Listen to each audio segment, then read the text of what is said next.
आत्म भाव न भावता जीव लहे केवल ज्ञान रे। आत्म भाव न भावता जीव लहे केवल ज्ञान रे। आत्म भाव न भावता जीव लहे केवल ज्ञान रे। आत्म भाव न भावता जीव लहे केवल ज्ञान रे। आत्म भाव न भावता जीव लहे केवल ज्ञान रे। आत्म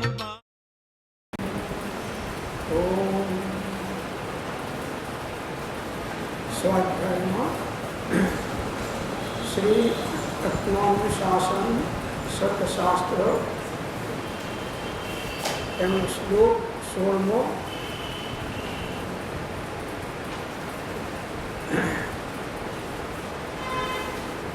मिथ्यात्व आतपवंतो हित अहित प्राप्य न आप्तिमुग्धस्य बालस्यैव तवेयं सुकुमारेव क्रिया क्रियते। हे जीव, मिथ्यात्व रूप महारोग युक्त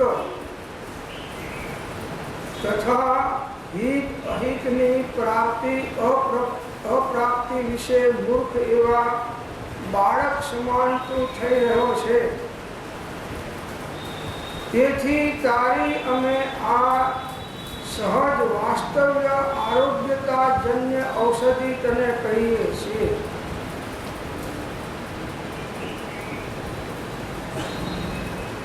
આચાર્ય ભગવાન અજ્ઞાની જીવને સંબોધન કરે છે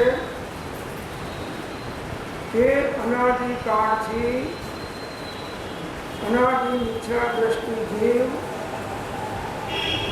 મિથ્યાત્વ રૂપ મહારોગથી ઘેરાયેલો છે, મહારોગ યુક્ત છે। અજ્ઞાન, ભ્રાંતિ, મિથ્યાત્વ આ મોટો રોગ। आत्मभ्रांति समरोग नहीं, सदगुरु वैद्य सुजान। गुरु आज्ञा संपत्ति नहीं, औषध विचार। महारोग एक रोग में 2.5 रोग है शरीर में। एवं आखा शरीर में 5 करोड़ 68 लाख ऊपर रोगों सत्ता में कया से थई सके योग्यता वाला है। ये 5 करोड़ ने 68 लाख रोगों में पण आ महारोग तो मिथ्यात्व है।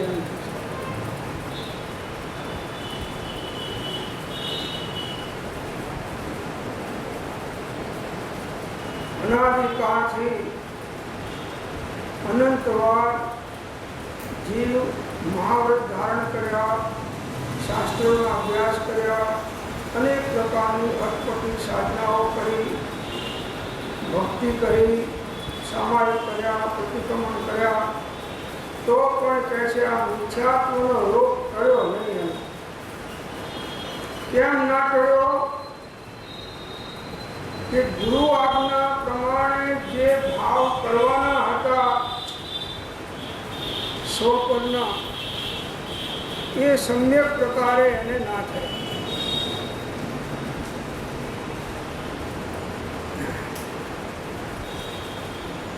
तो आ महारोग मिथ्यात्वनो महारोग है। बीजा रोगोनी जीवने फिकर खूब होय छे। एक सामान्य रोग थाय तो काढवानी एने केटली तालावेली जावे ना मटे तो छे बॉम्बे जाए, परदेश जाए, पण ये रोग मटाडवा माटे जीव प्रयत्न करे छे। पण आ मिथ्यात्व रूपी रोग જેમના સાનિધ્યમાં મટે છે એવા સદગુરુનું મહાત્મ્ય અને જીવ આશ્રય અજ્ઞાનકિત પણ જે કરવું જોઈએ નથી કરતો, એટલે એ સ્વચ્છંદમાં ને સ્વચ્છંદમાં આત્મહિત ચૂકી જાય છે।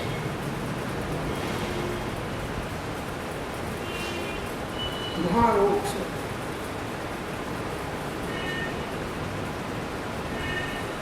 तथा हित अहितनी प्राप्ति अप्राप्ति विषे મૂર્ખ એવા બાળક સમાન તું થઈ રહ્યો છે.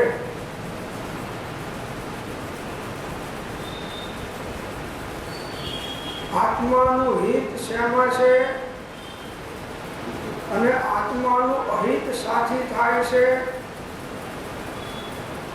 હિતની પ્રાપ્તિ માટે શું કરવું અને અહિતથી નિવૃત્ત થવા માટે શું કરવું, એનો અજ્ઞાની મિથ્યાત્મી જીવને ખ્યાલ નથી હોતો.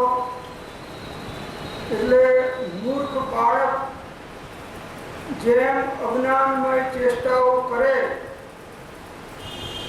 એવી રીતે આ અજ્ઞાની જીવ મોક્ષ માટે અનેક પ્રકારની વિપરીત ચેષ્ટાઓ કરે છે અને એ ઉન્માર્ગને મોક્ષ માર્ગ માને છે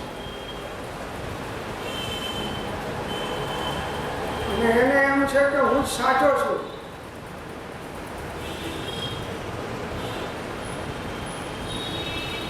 જ્યાં ભ્રાંતિ છે ત્યાં વિવેક સાચો હોઈ શકતો નથી. એટલે આ મહારોગ જેમ બાળકને હિત શું કહેવાય અને અહિત શું કહેવાય એનો ખ્યાલ નથી હોતો, આ અજ્ઞાની જીવ બાળક જેવો છે. અજ્ઞાની જીવને આત્માનું હિત શેમાં થાય અને આત્માનું અહિત સાથી થાય એવો સાચો વિવેક એને નથી. એટલે પોતાની કલ્પના અનુસાર ધર્મના નામે અનેક પ્રકારના ક્રિયાકાંડો, સત્સંગો, સ્વાધ્યાયો, ત્યાગ, તપ, ભક્તિ બધું કરે, પણ અનાદિકાળથી અનંતવાર જુદા જુદા પ્રકારની અનેક પ્રકારની સાધનાઓ કરી છતાં આ મહારોગ મટ્યો નથી. એ હકીકત છે, મિથ્યાત્વ.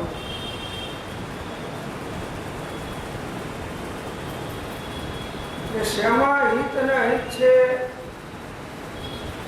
આત્માને કયા ભાવથી હિત છે, કયા ભાવથી અહિત છે, એનો સાચો વિવેક અજ્ઞાનીઓને હોતો નથી. એટલા માટે જ ગુરુની જરૂર પડે છે. શાસ્ત્ર જ્ઞાન ગમે એટલું હોય પણ ગુરુગમ એક અલગ વસ્તુ છે અને શાસ્ત્ર જ્ઞાન એક અલગ વસ્તુ છે.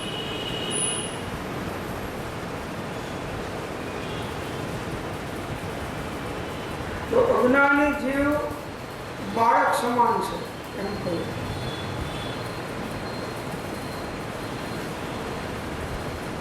તેથી તારી અમે આ સહજ વાસ્તવ્ય આરોગ્યતા જન્ય ઔષધિ તને કહીએ છીએ. સહજ વાસ્તવ્ય આરોગ્યતા જન્ય ઔષધિ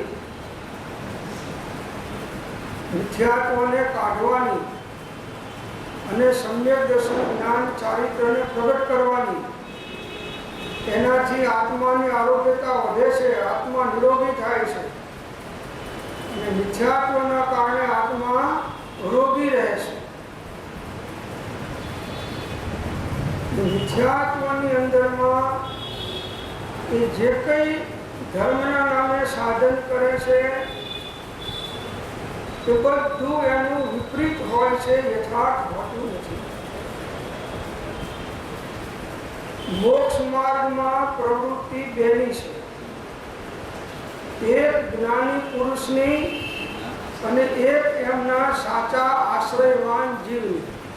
બે પેલો આશ્રયવાન હજી સંકિતી નથી પણ આશ્રયમાં આજ્ઞા પ્રમાણે ચાલે છે એટલે એ ક્રમે કહીને સાચા દેવગુરુ ધર્મને તત્વનો નિર્ણય તો કરતો જાય છે.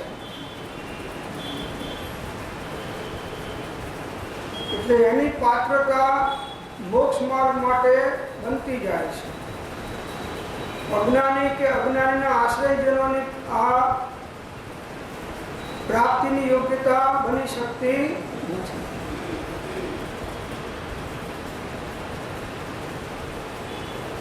કોઈ સ્કૂલની અંદરમાં શિક્ષકો રાખવાના છે શિક્ષકો.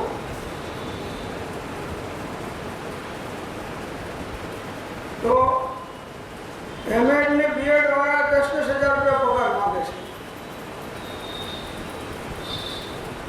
અને ડિગ્રી વગરના 5-6 ધોરણ ભણેલા એ પણ શિક્ષક માટે અરજી કરે છે. શિક્ષક થવા માટે લાખો અરજીઓ આવે છે. 500 જગ્યાઓ તો 50,000 અરજીઓ આવતી હોય છે. તો પેલા 10,000 રૂપિયા માંગે અને આ ડિગ્રી વગરના શું કે અમે 3,000 ભણાવશું, અમારે વધારે પગાર નથી જોતો.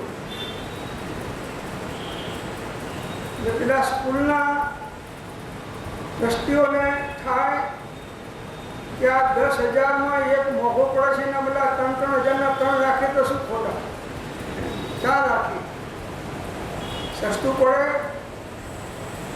આપણે તો નફા સાથે મતલબ છે, બાળકોને ભણાવવા સાથે મતલબ નથી. આ આશય એનો આવો છે.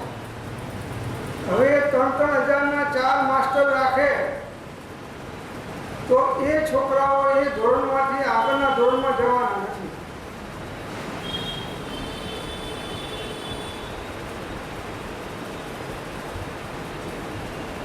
એક જ્ઞાની હજારો જીવોને આત્મજ્ઞાન પમાડવામાં નિમિત્ત થાય છે અને હજારો અજ્ઞાનીઓ એક જીવને આત્મજ્ઞાન પમાડવામાં નિમિત્ત થઈ શકતા નથી.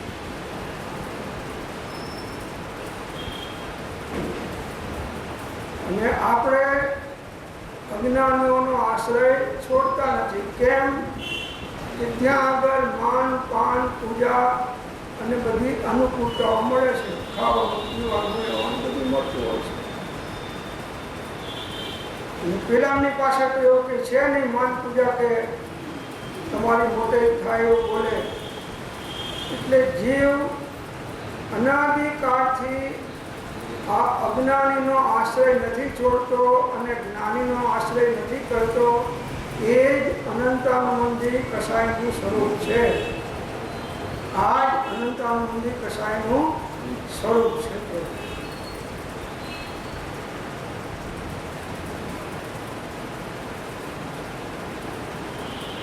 સંસારની કોઈ પણ પ્રવૃત્તિ આત્માને હિતકારી નથી.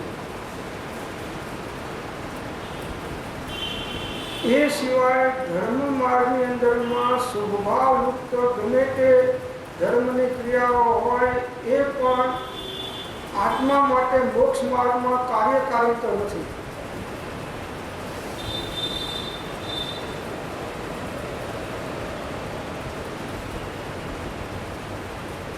એનો આશ્રય કરવો પડે છે અશુભથી બચવા, એ અલગ વસ્તુ છે. પણ એનાથી કોઈ મોક્ષ માર્ગ ચાલે એવું તો નથી. હવે આ જે અજ્ઞાનીઓ ક્રિયા એ જે એને કંઈ કોઈ પકડાવી છે કુગુરુઓએ, એ સાચા ગુરુ મળે ત્યારે એને છોડવાનું કે તો એ નહીં છોડે.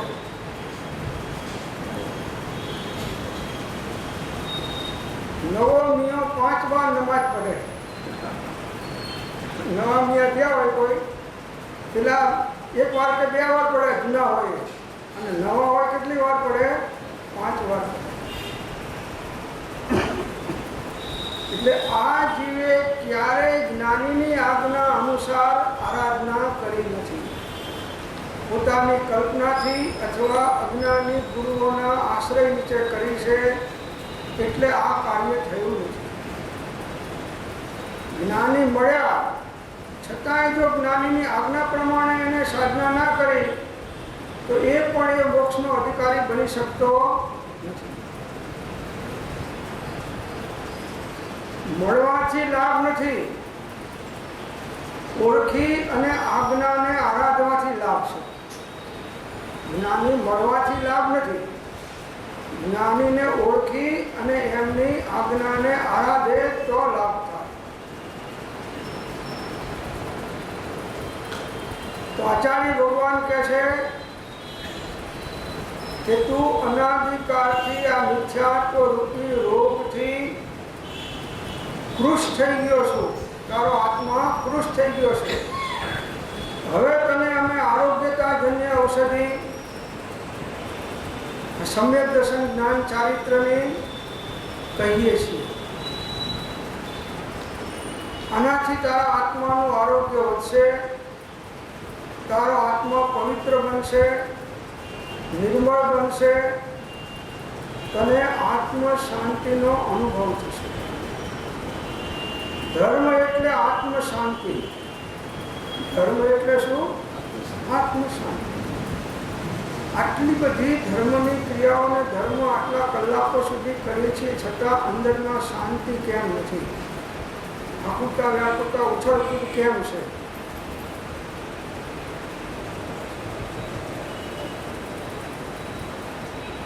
શું એવું કારણ રહી જાય છે કે આટલી બધી આટલા કલાકો સુધી સાધના કરીએ છીએ છતાં કંઈક એવા ઉદય કે નિમિત્તો આવી જાય છે ત્યારે આપણું વ્યાકુળ થઈ ગયું છે.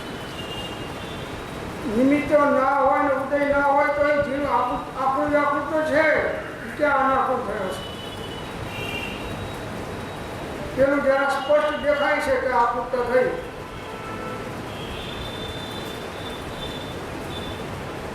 કોઈ પણ પદાર્થમાં રાગ કરો તે શાનું લક્ષણ છે? આકુળતાનું લક્ષણ છે. કોઈ પદાર્થ પ્રત્યે તમને દ્વેષ થયો એ શાનું લક્ષણ છે? આકુળતાનું લક્ષણ છે. સાક્ષી ભાવે રહ્યા એ અનાકુળતાનું લક્ષણ છે. જે કંઈ ઉદય કે નિમિત્તો કે સંજોગોમાં તમે જ્ઞાતા દ્રષ્ટા ભાવે સાક્ષી ભાવે રહ્યા એ બતાવે છે કે તમારી અંદરમાં અનાકુળતા છે. તમારી અંદર અંતરંગ શાંતિનો ભંગ બહારના કોઈ નિમિત્તથી કે કર્મના ઉદયથી થતો નથી. બસ ક્યારે બને કે જ્યારે જીવને યથાર્થ પદાર્થનો નિર્ણય થાય ત્યારે, યથાર્થ પદાર્થનો નિર્ણય થાય ત્યારે.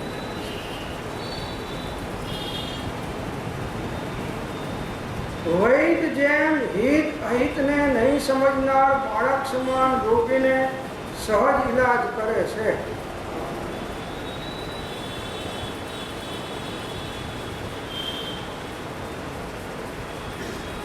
બાળક એટલે 10-12 વર્ષનો બાળક નહીં હો. બાળક એટલે અજ્ઞાની. 70 વર્ષનો બાળક હોય હો. પાછું એમને માનશો કે 15-20 વર્ષનો જ બાળક હોય, 10 વર્ષનો જ બાળક હોય, 70 વર્ષનો હોય. એને કંઈ રોગ થયો હોય ડાયાબિટીસનો ને ડૉક્ટરે ના પાડી કે તમારે ઘર પણ નહીં ખાવાનું. હવે છતાં એ છાનો માનો બહાર જઈને કંઈક ખાઈ આવે, આઈસ્ક્રીમ ખાઈ આવે, તો એને શું કહેવાય? બાળક છે.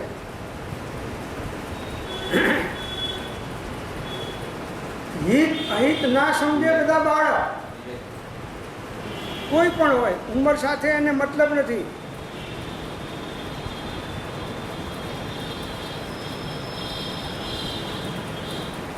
આ શારીરિક રીતે વાત ચાલે છે. આત્માની વાત હવે આવશે બાળકની. તો વૈદ જેમ હિત અહિતને નહીં સમજનાર બાળક સમાન રોગીને સહજ ઇલાજ કરે છે.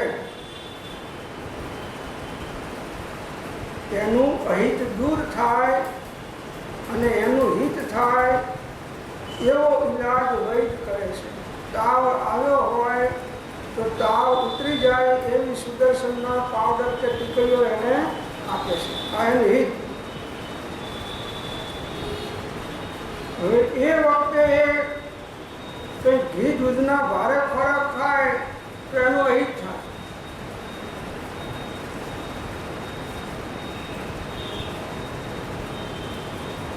તો જેનામાં હિત અહિતનો વિવેક નથી એ કોઈ પણ ઉંમરના હોય એ બધા બાળક જ છે. શારીરિક રોગમાં પણ એ પ્રમાણે છે અને મિથ્યાત્વરૂપી રોગમાં પણ એ પ્રમાણે છે. બંનેમાં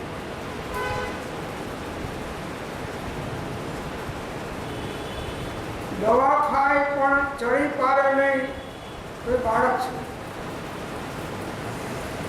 ડોક્ટર સાહેબ 3ના બદલે 6 વખત દવા લઉં, ઝાડા થઈ ગયા પેટમાં, એને પેલી ટીકડીઓ આપી દવા બંધ, ઝાડા બંધ થવાનું. નહીં હેક્ઝાફોન તો લઈ આવો છો, લોપામાઇડ આપો. તો સાહેબ તમે કહો તો 1ના બદલે 2 ટીકડી 3 ટીકડી લો, પણ આ દૂધ ઘી બંધ નહીં કરું. દૂધ ઘી લઉં છું એવું બંધ નહીં કરું. તમે કહો તો હજી 1 ટીકડી વધારે લઈશ, દૂધ ઘીની છૂટ આપો. હવે ડૉક્ટરને ઓપીડીની લાઈન લાગી છે. હવે આની જોડે લમણાકૂપ કરવા જાય તો 2-5 ગ્રાહક નીકળી જાય. એટલે પછી ડૉક્ટર તમારા જેવા અનુભવી હોય છે એટલે કહે છે કે ભાઈ જુઓ, લઈ જુઓ અને દૂધ ઘી લઈને પછી જુઓ આ દવાની અસર થાય છે કે નથી થતી, 2 દિવસ પછી આવજો. એ સમજે છે કે આ 10 વખત જાય છે એના બદલે 15 વખત જવાનું છે.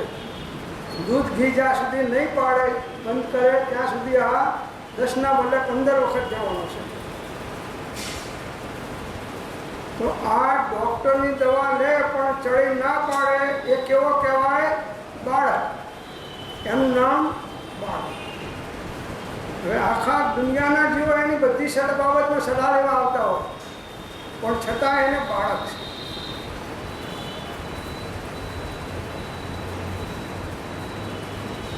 તો એનો જો વૈદ્યની આજ્ઞા પ્રમાણે એ દવા લઈને ચડી પાડે તો એનો રોગ અવશ્ય જાય. અને આમ થવાનું પણ તાત્વિક કારણ શું? તો કે એને અંદરમાં એવા પ્રકારનો તીવ્ર કર્મનો ઉદય છે એટલે એને બહારના નિમિત્તો પણ કંઈ અસર કરવાના નથી, એવો ઉદય છે. એટલે એને અહિત થાય એ વસ્તુ ખાવાના ભાવ આવે.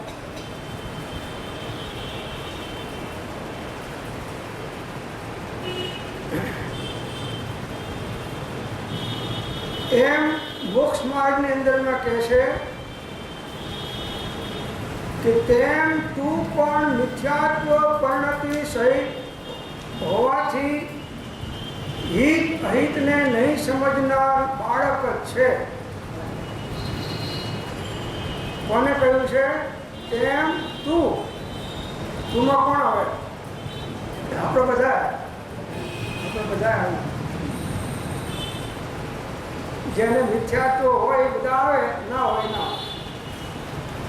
તેમ તું પણ મિથ્યાત્વ પરિણતિ સહિત હોવાથી હિત અહિતને નહીં સમજનાર બાળક જ છે. અજ્ઞાની બાળક જેવો છે. એને આત્માનું હિત શેમાં છે, આત્માનું અહિત શેમાં છે એનો અનુભવાત્મક નિર્ણય નથી. શાસ્ત્રમાં વાંચ્યું છે, સાંભળ્યું છે એટલે ક્યાંય ખરો પાછો કંઈક જ્યારે એવું બની જાય બનાવ ઘરમાં ત્યારે કે કંઈ ગોકુળભાઈ કહેતા હતા સ્વાધ્યાયમાં કે કોઈ કોઈનું નથી, તમે એકલા જ છો. 14 રાજલોકમાં 84 લાખનીમાં તમે એકલા જ ફરવાના છો. ગરમ બાંધો છો એકલા, ભોગો છો એકલા, ફરો છો એકલા, છૂટો છો એકલા. એ હવે મને ખબર પડી કે કોઈ કોઈનું નથી. અને પાછા એ ઘરવાળા બધા અનુકૂળ થઈ જાય એટલે ગોકુળ ફેરવવાનું. આ સ્થિતિ છે. મિથ્યાત્વી જીવને આત્મકલ્યાણનો સાચો સદવિવેક હોઈ શકતો નથી. વ્યવહાર હિત અલગ વસ્તુ છે અને પારમાર્થિક હિત એ અલગ વસ્તુ છે. વ્યવહારિક હિત તો પુણ્યના ઉદયના કારણે થાય છે અને પારમાર્થિક હિત તો સાચી સમ્યક દર્શન જ્ઞાન ચારિત્રની પરિણતિથી થાય છે. એટલે જેને મિથ્યાત્વ છે એ બધા બાળક સમાન છે. પછી ભલે એ ત્યાગી હોય, તપસ્વી હોય, શાસ્ત્ર જ્ઞાની હોય, ભક્તિવાળો હોય, દિવસમાં 8-12 કલાક સાધના કરનારો હોય, ગમે તે હોય, પણ એ બધા કેવા છે? મિથ્યાત્વયુક્ત જીવો બાળક સમાન છે, મોક્ષ માર્ગમાં બાળક. એટલે એના મિથ્યાત્વીના મરણને પણ બાલ મરણ કહ્યું છે ભગવતી આરાધનામાં. મિથ્યાત્વીના મરણને બાલ મરણ કહ્યું છે.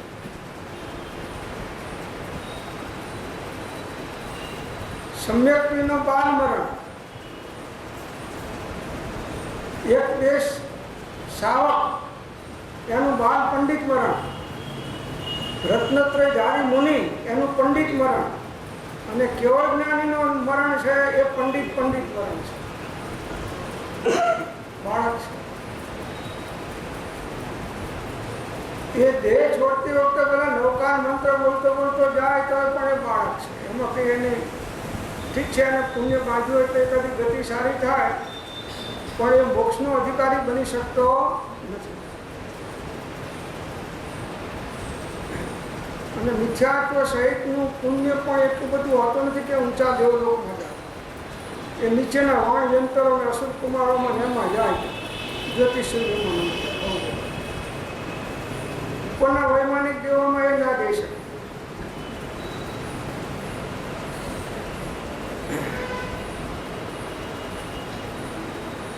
મુનિ થઈને પાડે, મુનિ થઈને મિથ્યાત્વમાં ચારિત્ર ઊંચામાં ઊંચું આગમ અનુરૂપ પાડે તો એ 9 ગ્રેવે સુધી જાય, તેથી ઉપર તો એ નથી.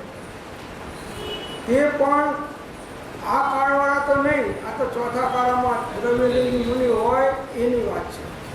આ કાળમાં તો એટલે સુધી કોઈ જઈ શકે, સમ્યકવી જઈ શકતો નથી કે મિથ્યાત્વી જઈ શકતો નથી.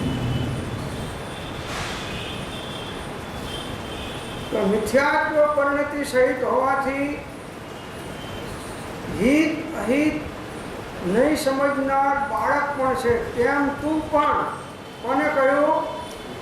તને કહ્યું. એટલે બધાને કહ્યું, જે મિથ્યાત્વી છે એ બધાને કહ્યું કે તમે હજી હિત શ્યામા અને અહિત શ્યામા એનો વિવેક નથી.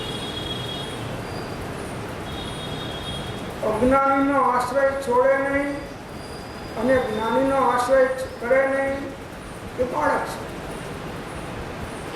એ બાળક કહેવાય. આત્મકલ્યાણ જે ભાવથી થાય એ ભાવને પ્રગટ કરે નહીં, અને આત્માને આશ્રયબંધ થાય એવા ભાવમાં પ્રવર્તે એ બાળક છે. એને હિત અહિતનો વિવેક છે. હિત અહિત એટલે હે ઉપાદેય.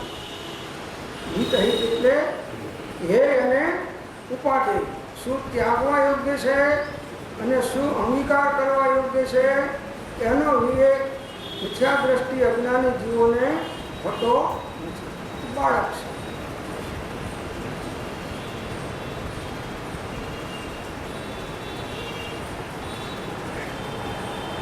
તેથી તને અહીં કેવળ ધર્મ સાધનાનો ઉપદેશ કરીએ છીએ કે જે વાસ્તવિક આરોગ્ય દાતા થાય.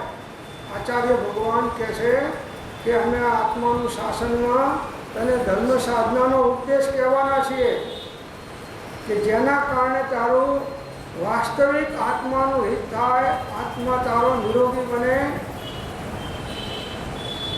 એવું અમે તને આ જે આત્માનું શાસન સત્શાસ્ત્ર છે એમાં તને કહેવાના છીએ. જો એમને રોગ પડ્યો છે અજ્ઞાનનો, અને એ રોગ કેવી રીતે જાય ક્રમે સમ્યક્ત્વ ના થાય ત્યાં સુધી એવું નથી કે અણુવ્રત કે મહાવ્રત ના લેવા. એટલે પહેલા અણુવ્રતનો ભાવ કરાવશે, મહાવ્રતનો ભાવ કરાવશે, અને સાથે સાથે સમ્યક દર્શન સહિત હોય તો એની શું વેલ્યુ છે, અને સમ્યક દર્શન વગર હોય તો એની શું વેલ્યુ છે, એ બેનો પણ વિવેક કરાવશે. આગળની ગાથાઓમાં આવશે બધું. કોઈ ઊંધું ગાળીને ગમે એટલું બળવાન સાધન કરે, સાધના કરે, પણ આમાં બળનું અને કળનું બેયનું કામ છે. એકલા બળનું કામ નથી, કળનું પણ કામ છે. બળવાન હોય, હિત પ્રાપ્તિ અને અહિત પરિહારીનો લોભી હોય તથા યુવાન હોય, એ ત્રણ સામગ્રી યુક્ત પુરુષ કઠોર સાધનને પણ સાધી શકે. બહુ સરસ વાત મૂકી જો. આ વિચારવા જેવી વાત છે અને અપનાવવા જેવી વાત મૂકી છે. આ ત્રણ સામગ્રી, જેને આત્માનું હિત કરવું છે એના માટે આ ત્રણ કલમો મૂકી છે, ત્રણ શરતો. કે કોણ આત્માનું હિત સાચું સાધી શકે? તો કે પહેલામાં પહેલો એ કેવો હોવો જોઈએ? બળવાન હોવો જોઈએ.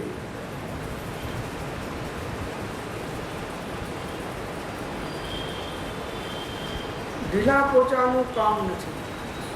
બળવાન, જેનું માઇન્ડ સ્ટ્રોંગ હોય, એકવાર નિર્ણય લીધો પછી ગમે તેવા અવસર પરિસર કે પ્રતિકૂળતાઓ કે કર્મના ઉદય આવે એ પછી એમાંથી હટે નહીં. ક્ષત્રિયો લડાઈ થાય તો ક્ષત્રિયો ઘા થતા હોય તો સામે જાય, ભાગીને કાયર થઈને રણ છોડીને જાય એ ક્ષત્રિય નથી.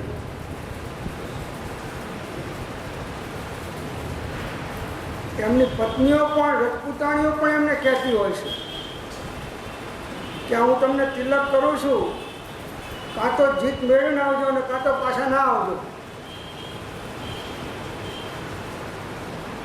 એ તૈયાર એટલી રાખે છે.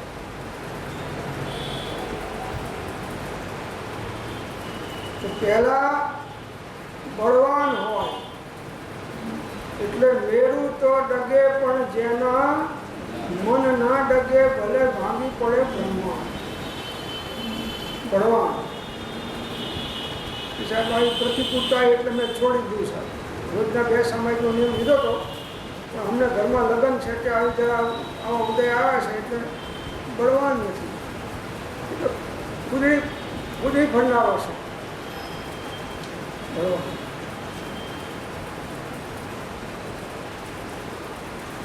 ઉપવાસ કર્યો હોય અને અંદરમાં ખાય તો નહીં પણ ખાવાના વિકલ્પે ના કરે એવો બળવાન.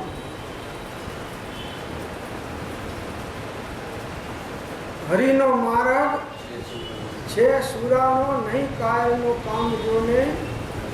પ્રથમ પહેલું મસ્તક મૂકી અને વર્તી લેવું ના. સુરવીરનો માર્ગ છે. વચનામૃત વિતરાગના પરમ શાંત રસ મૂળ, ઔષધ જે ભવરોગના પણ કાયરને પ્રતિકૂળ. કાયરનું કામ છે.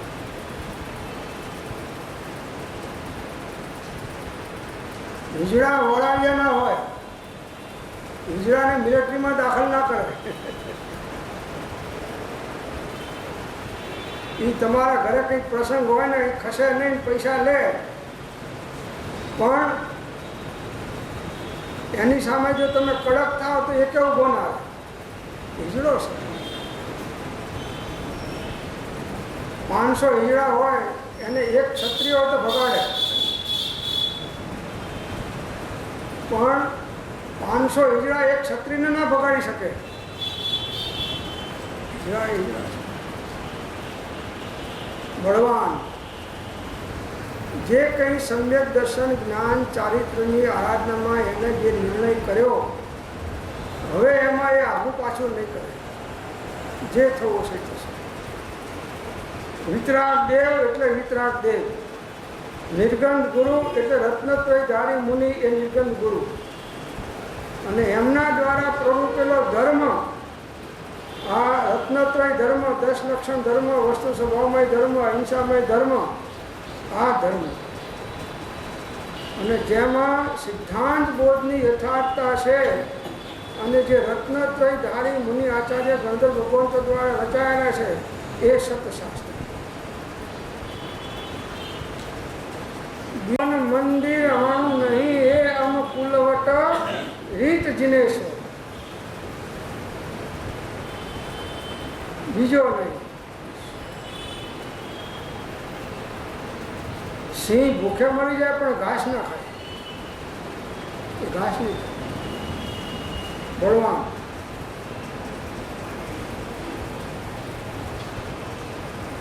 કહેવત છે ને કે ભાઈ કર્મે સુરા એ ધર્મે સુરા, એવું કહેવત છે. કર્મે સુરા એ ધર્મે સુરા.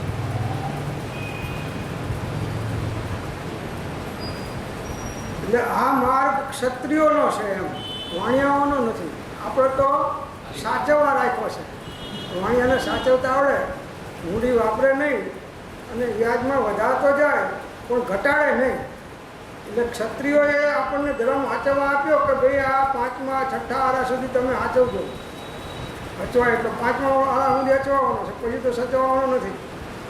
પછી જ્યારે પાછો 4થો આરો આવશે ત્યારે સૈનિક રાજા મહારાજા પદ્મનાભ તીર્થંકર થઈ અને વાણિયાઓ પાસેથી હવાલો લઈ જશે.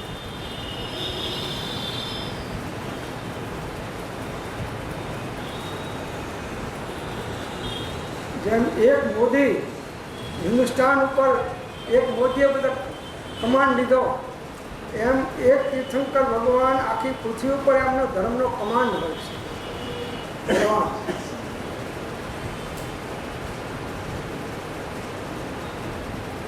કોની વાત ચાલે છે? યથાર્થ સાધક કેવો હોય, કયો જીવ સાચી સાધના કરી શકે, ભાવ બધાને હોય પણ જો આ પ્રકારના ગુણોની પાત્રતા ના હોય તો એ કાર્યને સાધી શકે નહીં. એટલે બળવાન હોય મોક્ષ માર્ગમાં. હિત પ્રાપ્તિ અને અહિત પરિહારીનો લોભી હોય. આ લોભી, પૈસાનો લોભી નહીં, આત્માનું હિત થાય અને અહિતનો નાશ થાય, આત્માના હિતનો લોભી. આત્માના હિતનો લોભી હોય એ ગમે ત્યાંથી આત્મકલ્યાણ થાય એ એનો માર્ગ કરી લેતો હોય છે. ગમે એટલા ઉપસર્ગો આવે, પરીક્ષણો આવે, પ્રતિકૂળતાઓ આવે, કર્મના ઉદયો આવે તો પણ દ્રષ્ટિવાન જીવ છે એ ક્યારેય આત્મહિત ચૂકતો નથી. દ્રષ્ટિવાન જીવ છે. આના લોભી છીએ આપણે. માત્ર આત્માનું હિત જ થાય અને જેનાથી આત્માનું હિત થાય એનો બધાનો ત્યાગ કરવાનો કામી, બળવાન, નિર્ણયવાળો. જે પરિણામથી આત્માનું હિત થાય અને જે પરિણામથી આત્માનું અહિત થાય એવા અહિત પરિણામોનો ત્યાગ કરવાનો લોભી પુરુષાર્થી. તો આત્માનું અહિત વિભાવથી થાય છે અને આત્માનું હિત સ્વભાવ ભાવથી થાય છે. તો વિભાવના ત્યાગનો લોભી હોવો જોઈએ. નિત્યોકાર અનંત તે કર્મ શુભાશુભ ભાવ તે શુભાશુભ છેદતા ઉપજે મોક્ષ સ્વભાવ. હિતકાર.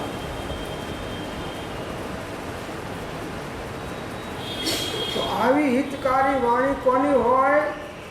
ભગવાન સર્વજ્ઞ વિતરાગ કેવળ જ્ઞાની પરમાત્મા. સકલ જગત હિતકારિણી હારિણી મોહ તારિણી ભવાબ્ધિ મોક્ષ ચારિણી પ્રમાણી છે.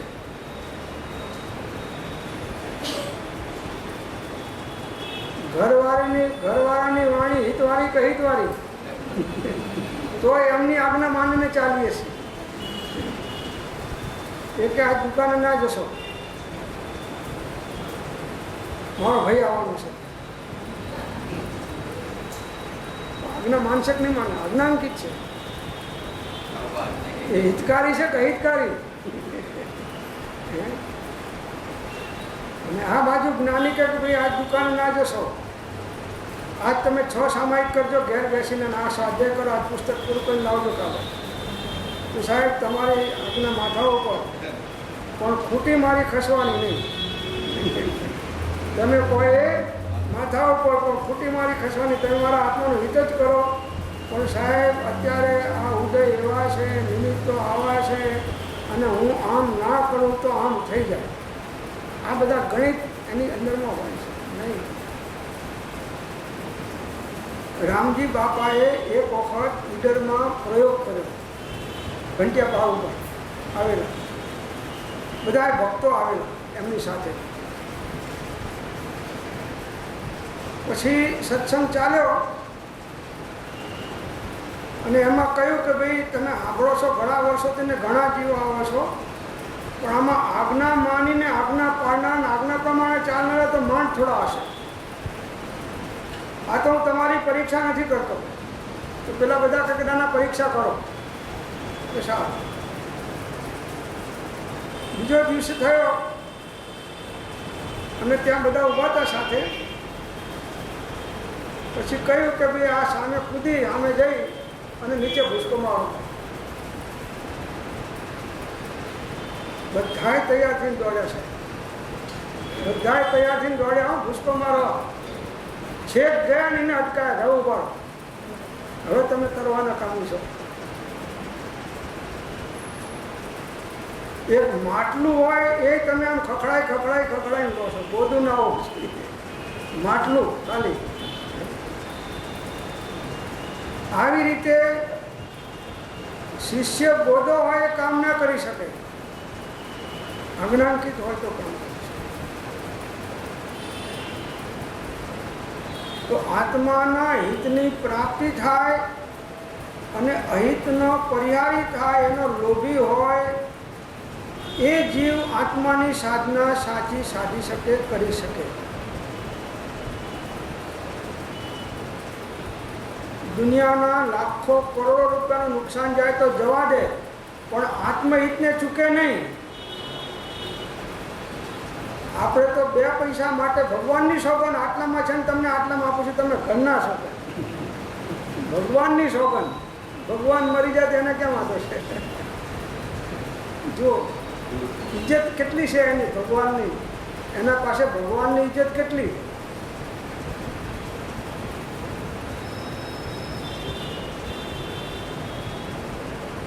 તો જ્ઞાનીની વાણી આત્માની હિતકારી હોય છે. ક્યારેય જ્ઞાનીની વાણી આજ્ઞા પ્રમાણે આપણે ચાલ્યા નથી, ચાલતા નથી, અને જ્યાં સુધી હજી યોગ્યતા નહીં આવે ત્યાં સુધી નથી ચાલવાનું. એટલે એ જીવને આત્મકલ્યાણ બહુ દૂર છે. આ 3 સામગ્રી એક અક્ષરમાં, એક લીટીમાં, અડધી લીટીમાં મૂકી છે, પણ છે બહુ આઈસબર્ગ. આઈસબર્ગ ખબર છે ને તમને? દરિયાની અંદરમાં મોટા પર્વતો હોય બરફના, અને બહાર થોડું આમ ઢેફું બહાર હોય, એટલે બહારથી વહાણ આવતા હોય, એને એમ કહેવાય આટલું ઢેફું છે, આમાં શું વાંધો, પણ એ એની જોડે અથડાય આખું વહાણ તોડી નાખે, એટલો મોટો બરફનો ઢગલો છે.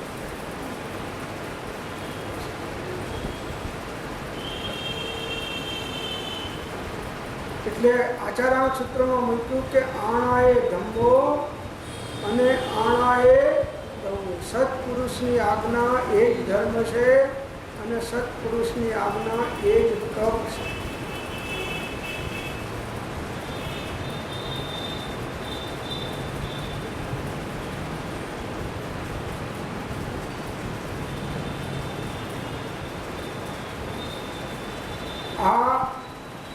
આવી યોગ્યતા હોય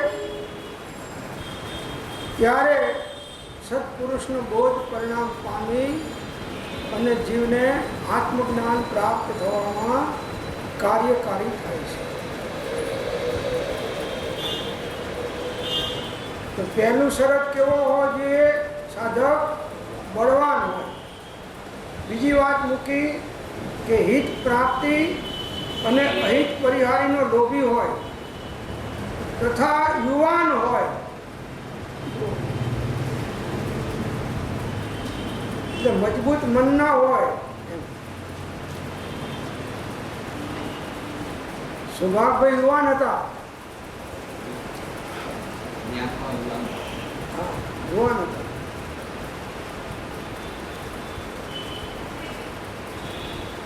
યુવાન હોય.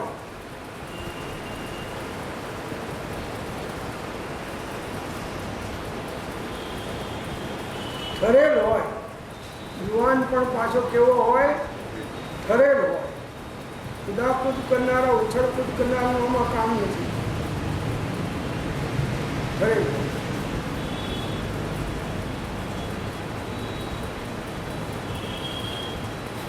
એટલે એક વાર જે કંઈ સાધન કે સાધનાનો નિર્ણય કર્યો એમાં હવે આખું પાછું કરે ને એનું નામ યુવાન.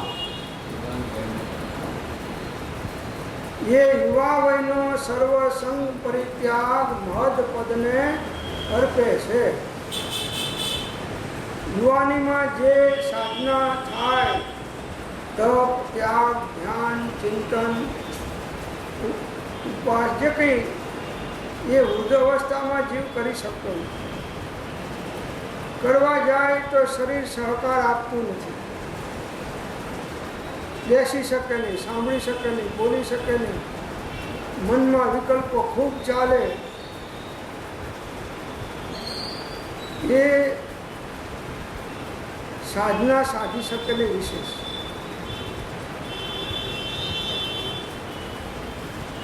મન સાધ્યું તેને સઘળું સાધ્યું એ વાત નહીં ખોટી. એમ કહે સાધ્યું તે નહીં માનું એ વાત કહી છે મોટી. એટલે મન ઉપર જ્ઞાનનો કંટ્રોલ છે એ યુવાન છે. મન ઉપર જ્ઞાનની લગામ જેને છે, એટલે જે મનને ધારેલી દિશામાં વાળી શકે છે એ યુવાન છે.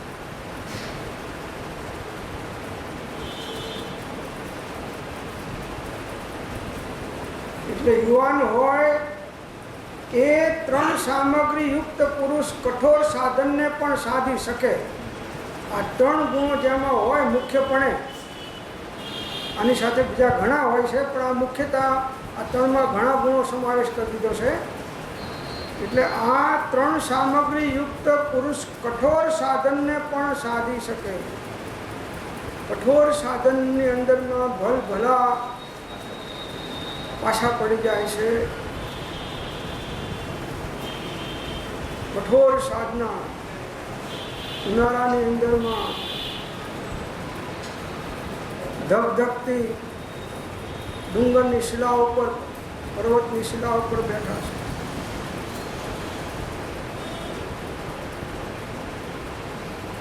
ભલે શરીરનું જે થવું થાય, પણ મારે આ પરીક્ષાને જીતવો છે. કઠોર સાધના.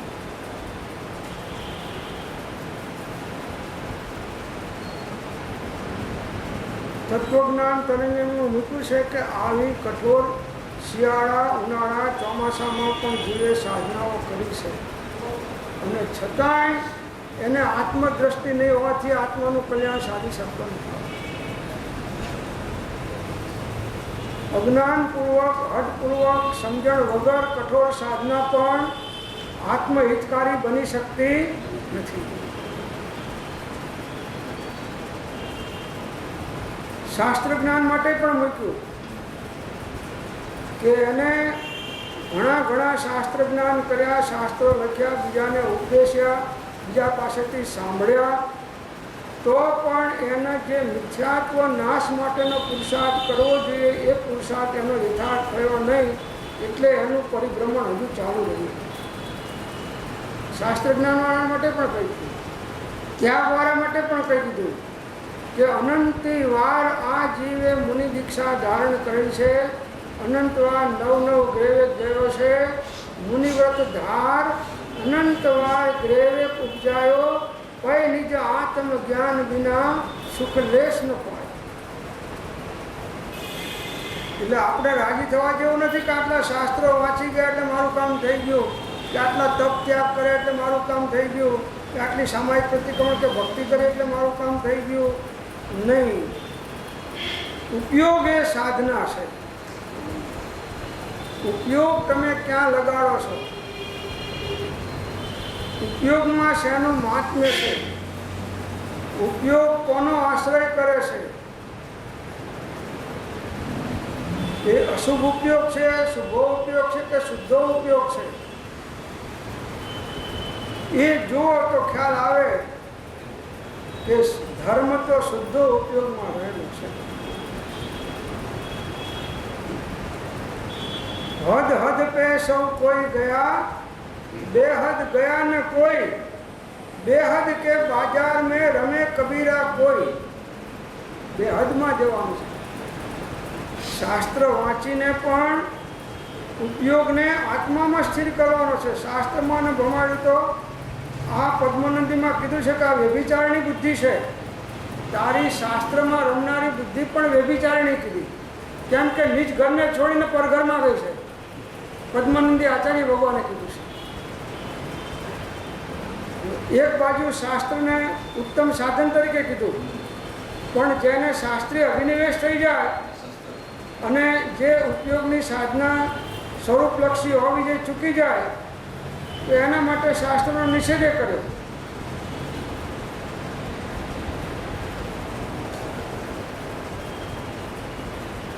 એટલે આ ગુરુગમ છે કે જે જીવની જે યોગ્યતા છે અને એ જીવ ક્યાં અટક્યો છે અને એ અટકેલો જીવ ત્યાંથી ન નીકળે તો એ આત્મકલ્યાણ સાધી ના શકે.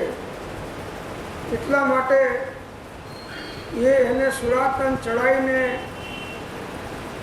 આડ આપીને એનાથી વિમુખ થઈને એના ઉપર ક્રોધ કરીને સામ દામ દંડ ભેદ નીતિ બધા ઉપચારો કરીને પણ એને ઉન્માર્ગમાંથી સન્માર્ગમાં લાવો છે.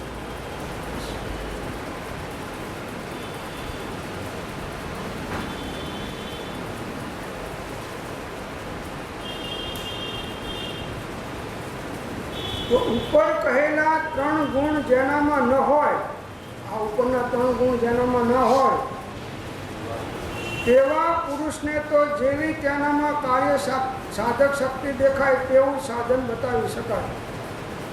આવી યોગ્યતા નથી તો હવે જ્યાં છે ત્યાંથી એને આગળ તો વધારવો છે તો એને ભૂમિકા અનુસાર. કોઈ જીવ શરીરમાં નબળો છે એને એમને કહે તું અઠ્ઠઈ કર, બેસનું કરવું. અહીં 14 છે, મોટો દિવસ છે, પોલ્યુશનનો તહેવાર છે, બેસનું કર. તો ભલે ચાનો આદતવાળો હશે તો ભલે બેસનામાં ચા પીધું ફૂલ પી લેશે, બધું પતી જશે. અહીં એમ થશે કે મેં આ કર્યું.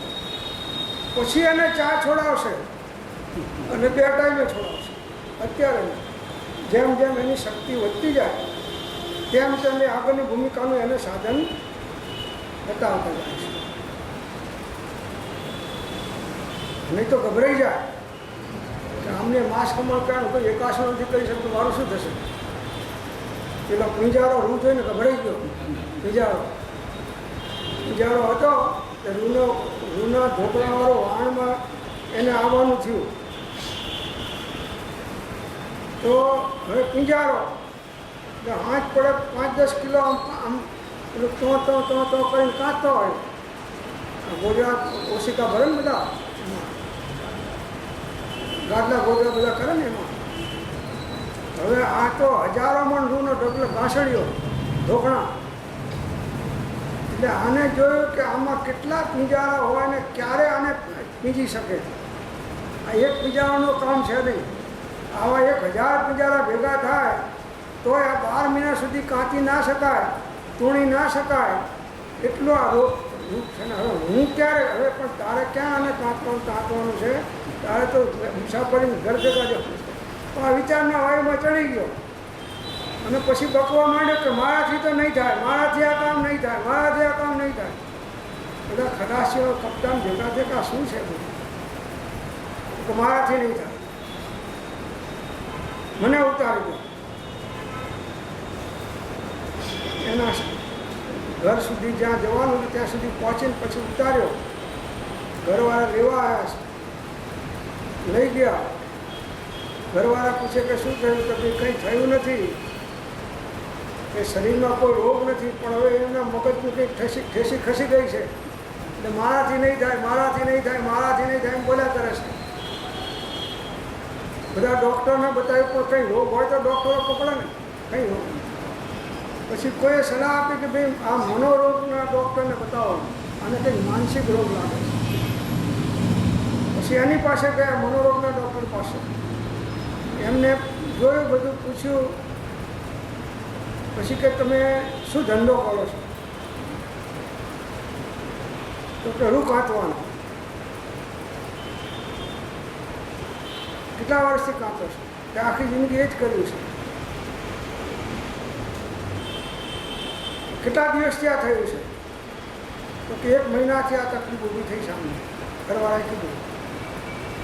1 મહિના પહેલાં કેવું હતું? એ વખતે બહુ સરસ હતું. તો 1 મહિના પહેલાં એ ક્યાં હતા? કે પરદેશમાં હતા. પછી કેવી રીતે આવ્યા? તો કે એક વહાણમાં આવ્યા. કયા વહાણમાં આવ્યા? તો કે એક રૂના ઢોકળા ભરેલું વહાણ હતું, એમાં આવ્યા. પેલો પકડી દીધું કે હા, આનો રોગ અહીં છે. શું કહો છો? કે એમ. પેલો બેઠેલો દર્દીએ સામે જ. તો કે તમે તો બહુ ભાગશાળી છો કે તમે ઉતરી ગયા. તમે ઉતરીને સહેજ આગળ ગયા ને આખું વહાણ બળીને ખાક થઈ ગયું, રૂના ઢોકળા બધા બળીને સાફ થઈ ગયા. તો કે શું કહો છો? તો કે હા. તો કે હાશ. હવે આ કાંતવાની પરોજણ ગઈ, હાશ થયું, અને આનો રોગ વગર દવાએ. એમ તમને હાશ આત્માની બાજુ ઉપયોગ વાળશો તારે થવાનો. નહીં તો તમે ધર્મના નામે ભડકેલા ને એટલા બધા ગભરાયેલા રહેવાના કે તમને આત્માની શાંતિ મળી શકવાની નથી.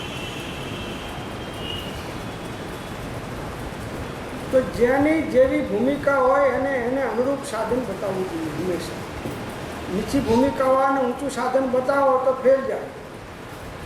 ઊંચી ભૂમિકાવાળાને નીચું સાધન બતાવો તો એનાથી કોઈને લાભ ના થાય. એટલે જ્યાં જ્યાં જે યોગ્ય છે તહાં સમજવું તે, ત્યાં ત્યાં તે આચરે, આત્માથી જન એ. એવી રીતે યથાર્થ શ્રદ્ધાવંત મુમુક્ષુ, જેવો મુમુક્ષુ હોય, યથાર્થ એટલે સાચી શ્રદ્ધાવાળો તત્વની મુમુક્ષુ, બંધ નાશનો સાચો ઈચ્છુક.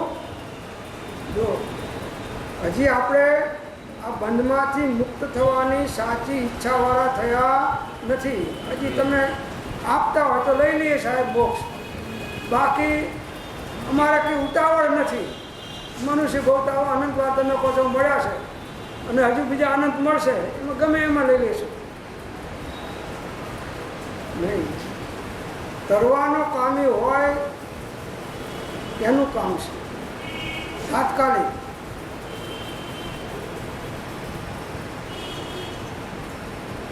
બંધ નાશનો સાચો ઈચ્છુક અને ગુરુતા ગુણનો ધારક જીવ હોય તે કઠણ ધર્મ સાધનને પણ સાધી શકે. ગુરુતા મહાન ગુણોનો સાધક હોય, ધારક હોય, એ જીવ ઉપસર્ગ હોય, પરિસર હોય, પ્રતિકૂળતા હોય, કર્મના ઉદય હોય, ગમે તે હોય, એની અંદરમાં પણ એ ધર્મની આરાધના કરીને આત્માનું કલ્યાણ સાધશે. વિધિ દુરધર તપ તપે તીનો કાળ મંજાર લાગે સહજ સ્વરૂપ મેં તન સો મમત નિવાર તે ગુરુ મેરે મન બસો તે ગુરુ મેરે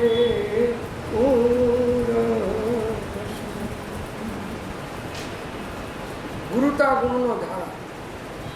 મહાન ગુણોનો ધારા કરે. તે કઠણ ધર્મ હોય, કઠણ ધર્મ સાધનને પણ સાધી શકે, પણ એ 3 ગુણ તારામાં જણાતા નથી. કોને કહેશે?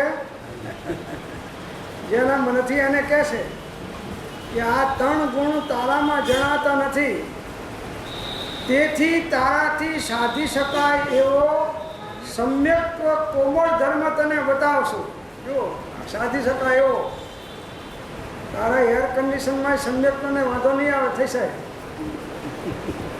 બધી અનુકૂળતામાં રહીને પણ થશે. 6 ખંડની ગાદી ઉપર બેઠો હોય તો કાર્ય થશે. એવો કોમળ ધર્મ અને તમે બતાવશો, અને એ ધર્મ તને હાથમાં આવશે પછી તું કઠણમાં કઠણ ધર્મ પણ સાધી શકીશ.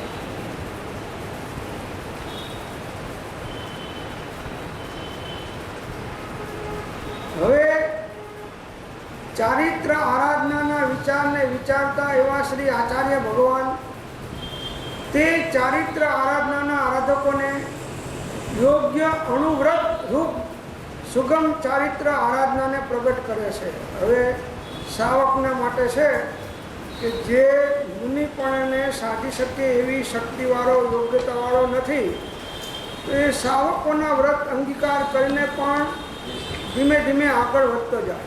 ગમે કરીને આગળ એને વધવું જોઈએ, તો એ ધીમે ધીમે પછી મુનિપદને પણ યોગ્ય બની જાય છે.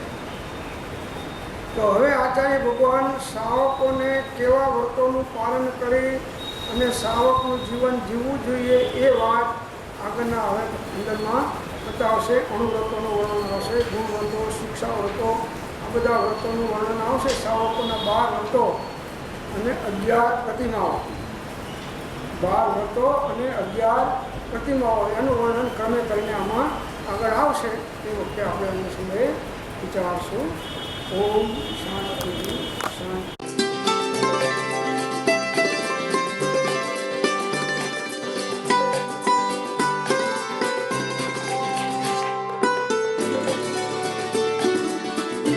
જેમાં છે એવો સંયમ, ઇન્દ્રિય સંયમ અને પ્રાણી સંયમ અને આત્મ સંયમ, સર્વ પરિગ્રહ તથા બધા